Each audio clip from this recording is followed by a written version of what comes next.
मालिक को प्रणाम। सतत स्मरण। निसंदेह ईश्वर का सतत स्मरण आध्यात्मिकता का एक विशेष लक्षण है।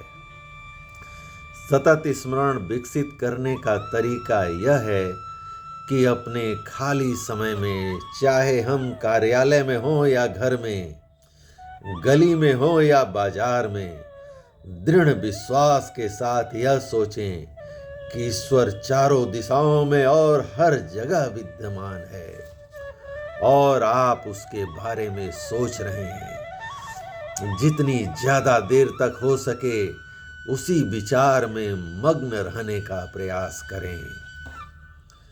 इंसान का मन हर क्षण भौतिक जीवन की नाना प्रकार की समस्याओं के सोच विचार में ही उलझा रहता है। घोर निराशा और संकट की घड़ी को छोड़कर उसका ध्यान ईश्वर की ओर कभी नहीं जाता।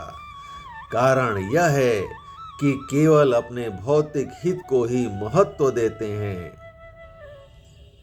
कारण यह है कि हम केवल अपने भौतिक हित को ही महत्व देते हैं और हर वक्त उसी की उधेड़ बुन में लगे रहते हैं। इस तरह हम माया के मोह जाल में फंसे रह जाते हैं। उससे बाहर आने का कभी हमें ख्याल तक नहीं आता। ईश्वर को अक्सर याद करना हालांकि साक्षात्कार में काफी सहायक होता है, परंतु उसमें सफल होने के लिए केवल वही सब कुछ नहीं है। आम तौर पर हर धर्म में कोई भी महत्वपूर्ण कार्य ईश्वर का नाम लेकर शुरू करने का चलन है। यह केवल औपचारिकता होती है, इसका कोई महत्व नहीं होता। वास्तव में देखा जाए तो हम कुछ भी ईश्वर को समर्पित नहीं करते और ईश्वर के विचार से कोसों दूर रहते हैं। इस प्रकार ईश्वर के स्मरण से कोई लाभ नहीं है। इस प्रथा का वास्तविक महत्व यह है कि हर तरह के मानसिक और भौतिक क्रियाकलापों में हमारा संबंध ईश्वरीय ख्याल से जुड़ा रहे।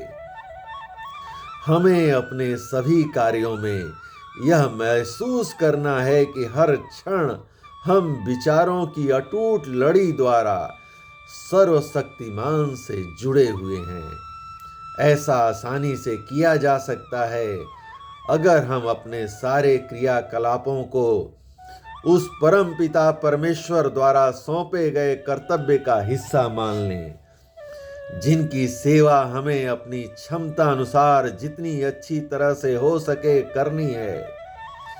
कुछ लोगों का विचार है कि सांसारिक संबंधों और दायित्वों के कारण इंसान का जीवन अनगिनत परेशानियों और झंझटों से घिरा रहता है। ऐसे में उसके लिए ईश्वर का सतत स्मरण करना या अक्सर उसे याद करना संभव नहीं है। परंतु अभ्यास और अनुभव से यह सिद्ध हो जाएगा कि इसका तरीका बहुत आसान है। अगर वे सच्चे अर्थ में अपना ध्यान ईश्वर की तरफ मोड़ना सीख लें तो सारी परेशानियों और व्यस्तताओं के होते हुए भी हर एक के लिए सतत स्मरण करना संभव है। गुरु के प्रति उच्चतम दिव्य शक्ति की भावना आध्यात्मिक अभ्यास में बहुत सहायक सिद्ध होती है, बशर्ते गुरु स्वयं साक्षात्कार की परम अवस्था में लीन हो चुका हो। आप उन्हें एक अलौकिक या दिव्य मानव, सुपर ह्यूमन मानकर उनके मार्गदर्शन पर भरोसा रखें। यदि आप सब कुछ उन्हें समर्पित करते हुए अपनी व्यस्त दिनचर्या का पालन करते रहें तो सोच नहीं सकते कि आगे चलकर यह आपके लिए कितने अच्छे परिणाम लाएगा। किसी काम को करते हुए यह विचार बनाएं कि वह काम आप अपने लिए न करके गुरुदेव के लिए कर रहे हैं, बल्कि यह सोचे कि गुरुदेव स्वयं ही वह काम अपने लिए कर रहे हैं। नाश्ता करते समय सोचें कि आपके गुरुदेव ही नाश्ता कर रहे हैं। जब आप कार्यालय जाएं तो सोचें कि आपके गुरुदेव ही सब कर रहे हैं। कार्यालय से वापस आते समय मान लीजिए कि रास्ते में आपको एक आकर्षक नृत्य दिखाई पड़ता है और नर्तकी की लुभावनी सूरत पर आपकी आंखें टिकी रह जाती हैं। तब भी सोचिए कि आप नहीं वरन आपके गुरुदेव स्वयं नृत्य देख रहे हैं। आपकी उत्सुकता तुरंत शांत हो जाएगी, क्योंकि नर्तकी के मोह से आपको बचाने के लिए गुरुदेव की शक्ति आपके भीतर प्रवाहित होने लगेगी। आपके कार्यालय से वापस आने पर आपके बच्चे आपको कई घंटों बाद देखकर प्रसन्न हो उठते हैं। उनके साथ साथ आप भी प्रसन्न हो उठते हैं, जो कि स्वाभाविक है। थोड़ी देर के लिए आपका ध्यान उनकी ओर मुड़ जाता है और आपका सतत स्मरण छूट जाता है। तब आपको यह सोचना है कि आपके अंतर में विराजमान गुरुदेव ही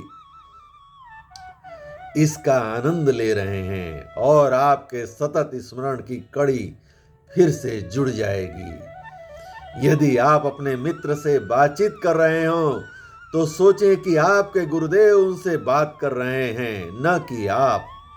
टहलते समय सोचिए कि स्वयं आपके गुरुदेव चल रहे हैं।